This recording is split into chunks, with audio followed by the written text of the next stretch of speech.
নমস্কার, Jio academy YouTube চ্যানেলে তোমাদের সকলকে স্বাগত। আজ আমরা আলোচনা করব পৃথিবীর বৃহত্তম মহাদেশ এশিয়া। এই এশিয়া মহাদেশের আজ যে বিভিন্ন উল্লেখযোগ্য যে নদীগুলো আছে বা নদীর প্রভাবগুলো আছে, সেই নদীগুলো সম্বন্ধে আমরা আজকে জানব। নদীগুলোর উৎস, মোহনা এবং কোথায় উৎপত্তি হয়েছে। ঠিক আছে? আর আমার এই চ্যানেলে যারা নতুন এসেছো তারা অবশ্যই চ্যানেলটাকে সাবস্ক্রাইব করবে এবং দয়া করে একটা লাইক অবশ্যই দিয়ে যাবে, কারণ আমাদের ভিডিওগুলো করতে অনেকটা রিসার্চ করতে হয়। তো অবশ্যই তোমাদের কাছে এটুকু আমরা এক্সপেক্ট করতে পারি যে একটা লাইক তোমরা আমাদেরকে দিয়ে সাহায্য করবে বা পাশে থাকবে। এই এশিয়া মহাদেশের নদীগুলোকে আমরা কয়েকটা ভাগে ভাগ করে নিয়েছি: উত্তর বাহিনী নদী, দক্ষিণ বাহিনী নদী এবং পূর্ব বাহিনী নদী, এবং অন্তর্বর্তী যে নদীগুলো আছে সেইগুলো আমরা ভাগে ভাগ করেছি। তবে আজকে আমরা প্রথমেই যেটা আলোচনা করব সেটা হচ্ছে উত্তর বাহিনী নদীগুলোর নাম এবং তাদের দৈর্ঘ্য এবং উৎপত্তি। প্রথমেই যে নদীটা সম্বন্ধে জানবো সেটা হচ্ছে উত্তর বাহিনী নদী, ওব নদী। এই যে আমাদের ওব নদী, ওব নদীর উৎপত্তি হলো আলতাই পর্বত থেকে এবং এই নদী মিশেছে ওব সাগরে। এইটা হচ্ছে ওব সাগর। আলতাই পর্বতে উৎপত্তি হয়েছে এবং ওব সাগরে মিশেছে। এই নদীর দৈর্ঘ্য হলো ৩,৬৫০ কিলোমিটার। দ্বিতীয় যে নদীটার নাম আমরা পড়ব সেটা হচ্ছে ইয়েসিন নদী বা ইনিসি বলা হয়। ইয়েসিন বা ইনিসি দুটোই এটার নাম দেওয়া হয়েছে। এটা উৎপত্তি হয়েছে আমাদের সায়ান পর্বতে। এইখানে সায়ান পর্বত আছে। সায়ান পর্বতে উৎপত্তি হয়ে ইনিশি উপসাগরে, এই যে ইনিশি উপসাগরে পতিত হয়েছে। এটাও আমাদের উত্তর বাহিনী নদী। জলগুলো সব উত্তর দিকে প্রবাহিত হচ্ছে। এই নদীর দৈর্ঘ্য হলো ৫,৫৪০ কিলোমিটার। ঠিক আছে?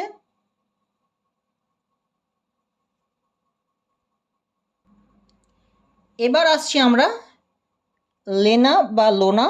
তোমরা দেখবে যেটা যে বইয়ে দেওয়া আছে তোমরা বলতে পারো। লেনা নদীর উৎপত্তি হচ্ছে বৈকাল পর্বত থেকে। এই যে আমাদের সবথেকে গভীরতম হ্রদটার নাম হচ্ছে বৈকাল হ্রদ। এটাও ম্যাপ পয়েন্টিংয়ে এসে থাকে যে বৈকাল হ্রদ কোথায় অবস্থিত। এই যে এই জায়গাটায় আমাদের বৈকাল হ্রদ অবস্থান করছে। তাহলে লেনা নদীর উৎপত্তি হচ্ছে বৈকাল হ্রদ থেকে এবং এই নদী পতিত হয়েছে লাপটেভিক সাগরে। এই জায়গাটার নাম হচ্ছে লাপটেভিক সাগর। এই লাপটেভিক সাগরে পতিত হয়েছে। লোনা নদীর দৈর্ঘ্য হল ৪,২৯৪ কিলোমিটার। ঠিক আছে? এই গেল আমাদের উত্তর বাহিনী নদীগুলো। এবার আমাদের আলোচ্য বিষয় হচ্ছে পূর্ব বাহিনী নদী। এই দিকটা হচ্ছে পূর্ব, তাই পূর্ব বাহিনী নদীর মধ্যে প্রথম যেটা হচ্ছে সেটা হচ্ছে ইয়াংশি। এইটা হচ্ছে আমাদের ইয়াংশি নদী। এই নদীটা পূর্ব বাহিনী নদী। ইয়াংশি পর্বতের ইয়াংশি নদীর উৎপত্তি হয়েছে কুয়েন লুন পর্বত থেকে। কি বললাম? কুয়েন লুন পর্বত থেকে ইয়াংশি নদীর উৎপত্তি হয়েছে এবং পড়েছে চীন সাগরে। এটা হচ্ছে পুরোটাই চীন সাগর। এটা হচ্ছে উত্তর বা পূর্ব চীন সাগর, এটা হচ্ছে দক্ষিণ চীন সাগর। ঠিক আছে? এই এলাকাটা পুরোটাই এটাকে চীনের স্বর্ণরেণু বলে থাকে। ইয়াংশি নদীকে স্বর্ণরেণু বলে থাকে। ঠিক আছে? এখানে প্রশ্ন আসে যে চীনের স্বর্ণরেণু কাকে বলা হয়। তাহলে এখানে আমরা বলতে হবে যে ইয়াংশি নদীকে চীনের স্বর্গরেণু বলা হয়, স্বর্ণরেণু। এবার যেটা আসবো সেটা হচ্ছে আমুর নদী। আমুরটাও আমাদের পূর্ববাহিনী নদী। আমুর নদীর উৎপত্তি হলো রাশিয়ার ইয়াবলোয়ন পর্বত থেকে। কি বললাম? রাশিয়ার ইয়াবলোয়ন পর্বত থেকে, এবং মিশেছে ওখটক্স, এই সাগরটার নাম হচ্ছে ওখটক্স, ঠিক আছে? এই সাগরে এসে মিলিত হয়েছে। এটা হচ্ছে পূর্ববাহিনী নদী। তৃতীয়ত যেটা আসবো সেটা হচ্ছে আমাদের হুয়াংহো। হুয়াংহো, হুয়াংহো, ঠিক আছে? হুয়াংহো পর্বতের উৎপত্তি হয়েছে কুয়েনলুন পর্বত থেকে। কি বললাম? হুয়াংহো নদীর উৎপত্তি হয়েছে কুয়েনলুন পর্বত থেকে এবং পতিত হয়েছে পোহাই উপকূল বা পোহাই উপসাগর থেকে, বা উপসাগরে পতিত হয়েছে। এই হুয়াংহো নদীকে চীনে পিত নদী বলা হয়ে থাকে। কি বললাম? হুয়াংহো নদীকে চীনের পিত নদী বলা হয়ে থাকে। এই হুয়াংহো নদীর এই উপসাগরটা পুরোটাই, এই হুয়াংহো নদী সবটাই আমাদের হলুদ রঙের জল বহন করে নিয়ে আসে। তাই হুয়াংহো নদীতে এই যে উপসাগর, এই উপসাগরটাকেও পুরো হলুদ করে রেখেছে, বুঝতে পারলে? তাই হুয়াংহো নদীকে পিত নদীও বলা হয় বা হলুদ নদীও বলা হয়ে থাকে। এবার আসছি আর একটা পূর্ববাহিনী নদীর, সেটার নাম হচ্ছে সিকিয়াং। এই যে আমাদের এটাও পূর্ববাহিনী নদী, ঠিক আছে? সিকিয়াং নদীর উৎপত্তি হয়েছে ইউনান মালভূমির বায়ানহারা পর্বত থেকে। এইটা হচ্ছে আমাদের সিকিয়াং নদী। এই নদীটার উৎপত্তি হয়েছে ইউনান মালভূমির বায়ানহারা পর্বত থেকে এবং পতিত হয়েছে চীন সাগরে। এটা টোটালি চীন সাগর, তাই এখানে চীন সাগরে পতিত হয়েছে। তাহলে এই গেল আমাদের কয়েকটা পূর্ববাহিনী নদী, এই যে সিকিয়াং, ইয়াংসি, হুয়াংহো আর আমুর, এই কটা হচ্ছে আমাদের বিশেষ কয়েকটা এশিয়া মহাদেশের পূর্ববাহিনী নদী, ঠিক আছে? এবার আসছি আমরা দক্ষিণ বাহিনী নদী। এশিয়া মহাদেশের দক্ষিণ দিকেও অনেকগুলি নদী প্রবাহিত হয়েছে, সেগুলোর নাম এবং তাদের উৎপত্তি এবং দৈর্ঘ্য সম্বন্ধে জানব। দক্ষিণ বাহিনী নদীগুলোর মধ্যে প্রথম যেটা আসবো সেটা হচ্ছে আমাদের ব্রহ্মপুত্রটা আসি। এ হচ্ছে আমাদের ব্রহ্মপুত্র নদী, ঠিক আছে? এটা হচ্ছে দক্ষিণ বাহিনী নদী। আমরা জানি যে ভারতবর্ষের সব থেকে বেশি পরিমাণে জল বহন করে ব্রহ্মপুত্র নদী, ঠিক আছে? এই ব্রহ্মপুত্র নদীর উৎপত্তি হল তিব্বতের চিমায়ংদুং হিমবাহ। কি বললাম? ব্রহ্মপুত্র নদীর উৎপত্তি হচ্ছে তিব্বতের চেমায়ংদুং হিমবাহ থেকে উৎপত্তি হয়ে এসে বঙ্গোপসাগরে মিলিত হয়েছে, ঠিক আছে? এই নদীর দৈর্ঘ্য হল 2580 কিলোমিটার। তাহলে ব্রহ্মপুত্র নদীর দৈর্ঘ্য হল 2580 কিলোমিটার। এবার আসবো আমাদের ভারতের দীর্ঘতম নদী বা ভারতের সবথেকে বড় নদীটার নাম হচ্ছে গঙ্গা। গঙ্গা নদীর উৎপত্তি হয়েছে উত্তরাখণ্ডের গঙ্গোত্রী হিমবাহের গোমুখ গুহা থেকে। গঙ্গা নদী পতিত হয়েছে বঙ্গোপসাগরে। তারপর, এবং আমরা জানি যে গঙ্গা হচ্ছে ভারতের সবথেকে দীর্ঘতম বা লম্বা নদী এবং সবথেকে বৃহত্তম বলতে গেলে আমরা ব্রহ্মপুত্র সবথেকে বেশি জল পরিবহন করে। তারপর আসবো আমাদের সিন্ধু নদী। সিন্ধু নদীর উৎপত্তি হচ্ছে, এটাও আমাদের দক্ষিণ বাহিনী নদী, ঠিক আছে? কুয়েনলুন পর্বত থেকে। এই যে আমাদের এখান থেকে কুয়েনলুন পর্বত থেকে হয়ে আরব সাগরে পতিত হয়েছে। সিন্ধু পর্বত কুয়েনলুন পর্বত থেকে উৎপত্তি হয়ে সিন্ধু সাগরে পতিত হয়েছে। এবার আমরা আসব ইউফ্রেটিস অ্যান্ড টাইগ্রিস এই দুটো নদী সম্বন্ধে। ইউফ্রেটিস এবং টাইগ্রিস নদীর উৎপত্তি হয়েছে আর্মেনিয়ান মালভূমি থেকে এবং এই নদী মিলিত হয়েছে পারস্য উপসাগরে। কি বললাম? আর্মেনিয়ান উপকূলে বা মালভূমিতে উৎপত্তি হয়ে পতিত হয়েছে পারস্য উপসাগরে। ইউফ্রেটিস নদীর দৈর্ঘ্য হল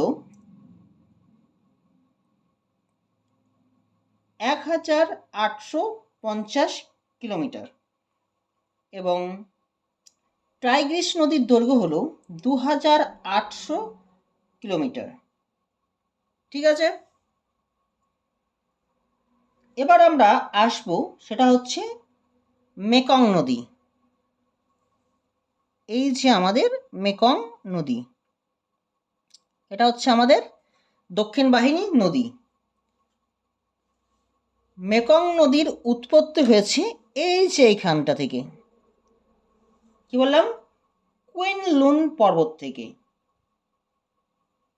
ঠিক আছে, এখানে ইয়াংশি নদী উৎপত্তি হয়েছে। কি বললাম? ইয়াংশি নদীটা উৎপত্তি হয়ে পূর্ব দিকে গেছে আর মেকং নদীটা উৎপত্তি হয়ে দক্ষিণ দিকে প্রবাহিত হয়েছে। এদের উৎপত্তি স্থল দুটোই হচ্ছে কুয়েনলুন পর্বত এবং পতিত হয়েছে দক্ষিণ চীন সাগরে। এটা হচ্ছে দক্ষিণ চীন সাগর। ঠিক আছে, মেকং নদীর দৈর্ঘ্য হল 4909 কিলোমিটার। তারপরে আসছি মেনাম। এইটা হচ্ছে আমাদের মেনাম নদী। ঠিক আছে, মেনাম নদীর উৎপত্তি হচ্ছে সান মালভূমি এবং এই জায়গাটার নাম হচ্ছে কি বলে শ্যাম সাগর। কি বললাম? এই জায়গাটা মেনাম নদীর উৎপত্তি হচ্ছে সান মালভূমি এবং এই জায়গাটার নাম হচ্ছে শ্যাম সাগর। তারপরে আসছি আমরা সান লুই। সান লুই নদীর উৎপত্তি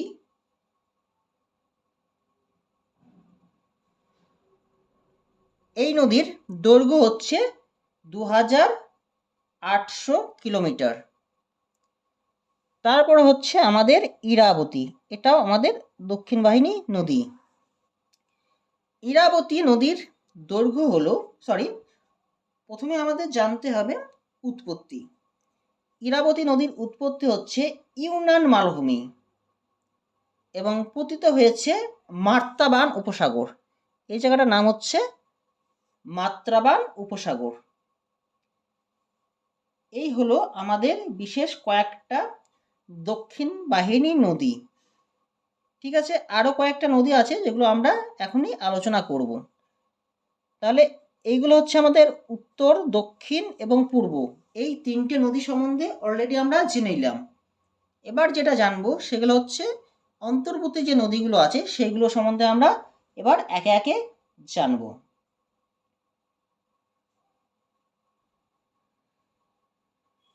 এই হচ্ছে আমাদের ইউরাল পর্বত।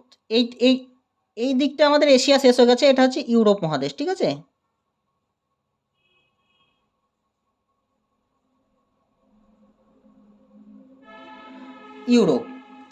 ইউরাল পর্বতের থেকে ক্যাসপিয়ান সাগরে পতিত হয়েছে। কি বললাম? ইউরাল নদীটা ইউরাল পর্বতে উৎপত্তি হয়ে আমাদের ক্যাসপিয়ান সাগরে পতিত হয়েছে। তারপর হচ্ছে আমু দরিয়া। এই যে আমু দরিয়া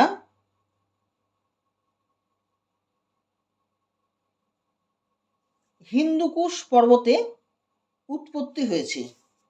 কি বললাম? এবং আরল সাগরে পতিত হয়েছে, আমুদরিয়া। ঠিক আছে, এইভাবে উৎপত্তি হয়ে হিন্দুকুশ পর্বত, এখানটা আমাদের হিন্দুকুশ পর্বত, এখানে উৎপত্তি হয়ে পতিত হয়েছে আরল সাগর। তারপর হচ্ছে সিরদরিয়া। সিরদরিয়া কি হয়েছে? এটা হচ্ছে তিয়ানসান পর্বত। এই জায়গাটা হচ্ছে তিয়ানসান পর্বত, আর এই পাশে আমাদের আলতাই পর্বতটা আছে। তিয়ানসান পর্বতে উৎপত্তি হয়ে আরব সাগরে মানে আরল সাগরে পতিত হয়েছে। এটা হচ্ছে আরল সাগর। ঠিক আছে, তারপরে আসছে আমাদের হেলমন্দ। এই যে একটা নদী আছে, এটার নাম হচ্ছে হেলমন্দ। হেলমন্দ নদীর উৎপত্তি হয়েছে এই যে আমাদের হিন্দুকুশ পর্বত, আর একটু এদিকটায়, এখানে হিন্দুকুশ পর্বতে উৎপত্তি হয়েছে এবং হামুদ ও হেলমন্দ অঞ্চলে, এই অঞ্চলটার নাম হচ্ছে হামুদ ও হেলমন্দ। এই হামুদ এবং হেলমন্দতে পতিত হয়েছে। হেলমন্দ নদীর দৈর্ঘ্য হলো 1150 কিলোমিটার। এইটা হচ্ছে আমাদের জর্ডন নদী। কি বললাম? এটা হচ্ছে আমাদের জর্ডন নদী। লেবানন মালভূমিতে উৎপত্তি হয়ে মরুসাগরে গিয়ে মিলিত হয়েছে। তারপর একটা নদী আছে, সেটা হচ্ছে তামির। এই যে তামির নদীর, তামির নয় তারিম বলছে কে, তারিম নদীর ছিনছিয়া ও উহুগুরু অঞ্চলে উৎপত্তি হয়ে লোপনর অঞ্চলে পতিত হয়েছে। ঠিক আছে, এই ছিল আমাদের কয়েকটা বিশেষ নদী, এবং এদের কয়েকটা বৈশিষ্ট্য আছে, আমি সেগুলোকে তোমাদেরকে একটু বলে দিই। উত্তর বাহিনী নদীগুলোর অবস্থান হচ্ছে 50 থেকে 70 ডিগ্রি উত্তর অক্ষাংশে, 50 থেকে 70 ডিগ্রি উত্তর অক্ষাংশ এদিকটা। আর এই উত্তর অক্ষাংশে আমরা জানি যে বছরে প্রায় 7 থেকে 9 মাস বরফে ঢাকা থাকে। যখন শরৎকালে বরফগুলো গলে যায়, তখন এই অঞ্চলে যদি বৃষ্টিপাত হয়ে থাকে, তাহলে কি হয়, এই দিকে বৃষ্টিপাত, কিন্তু এই মাথাগুলোতে কি হয়, বরফ জমা থাকে। ফলে এই দিকের জলগুলো কিন্তু উত্তর দিকে সবটা বয়ে নিয়ে যেতে পারে না, তখন এই পার্শ্ববর্তী অঞ্চলগুলোতে প্রায় বছরই বন্যার সৃষ্টি হয়। কি বললাম?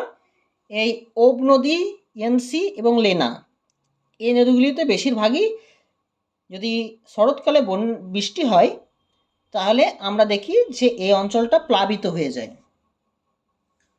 পূর্ব বাহিনী নদীগুলোর বৈশিষ্ট্য হচ্ছে, যেমন আমরা এখানে দেখলাম যেটাকে ইয়াংশিকে বলা হয় স্বর্ণরেণু, আর হোয়াংহোকে বলা হয় পিত নদী। ঠিক আছে, এই গেল আমাদের পূর্ব বাহিনী কয়েকটা নদীর বৈশিষ্ট্য। দক্ষিণ বাহিনী নদীগুলো যেগুলো প্রবাহিত হয়েছে, সেই নদীগুলো বেশিরভাগই আমাদের মৌসুমি বায়ুর বা মৌসুমি জলবায়ুর উপর নির্ভর করে নদীগুলি জল নিয়ে আসে। ঠিক আছে, তাই দক্ষিণ বাহিনী নদীগুলি আমাদের কৃষিকাজের ক্ষেত্রে, এবং এই অঞ্চলটা ফার্টাইল, তাই এই অঞ্চলে যে নদীগুলো আছে সেই নদীগুলো কৃষিকাজের জন্য যথেষ্ট উপযোগী। ঠিক আছে, ফলে এই অঞ্চলে নদীগুলি সেচের কাজে অধিক পরিমাণে কার্যকরী বা অধিক পরিমাণে সেচের কাজে ব্যবহৃত হয়। এই ছিল আজকে আমাদের আলোচনা। আশা করি তোমরা কিছুটা হলেও উপকৃত হয়েছো। যদি ভিডিওটা ভালো লেগে থাকে, তাহলে ভিডিওটাকে অবশ্যই শেয়ার করবে বন্ধুদের মধ্যে, এবং তোমাদের যারা মাধ্যমিক পরীক্ষার্থী আছো তাদের অনেকটা সুবিধা হবে এই ছবিগুলো দেখলে তোমাদের ম্যাপ পয়েন্টিং করতে। ধন্যবাদ।